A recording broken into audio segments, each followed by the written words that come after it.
Dengan family lah, semua dengan family. Abang dari mana-mana? Saya daripada Kedah, Kulim Kedah. Kulim Kedah, okey. Boleh saya tahu tak, kan abang bila datang Perlis ni kan, kenapa abang pilih untuk datang ke Anjung Keli? Banyak kan yang kawan-kawan yang tahu tempat ni, dia recommend sini ya.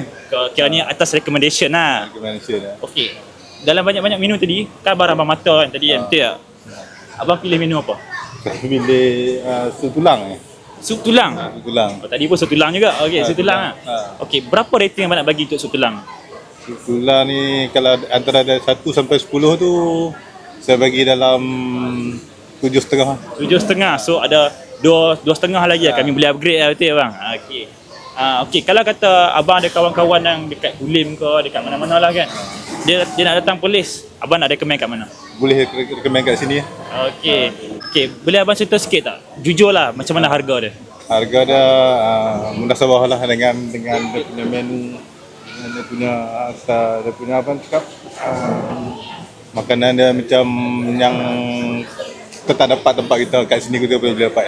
Okey. Okey. Terima kasih nah. Okay, Assalamualaikum.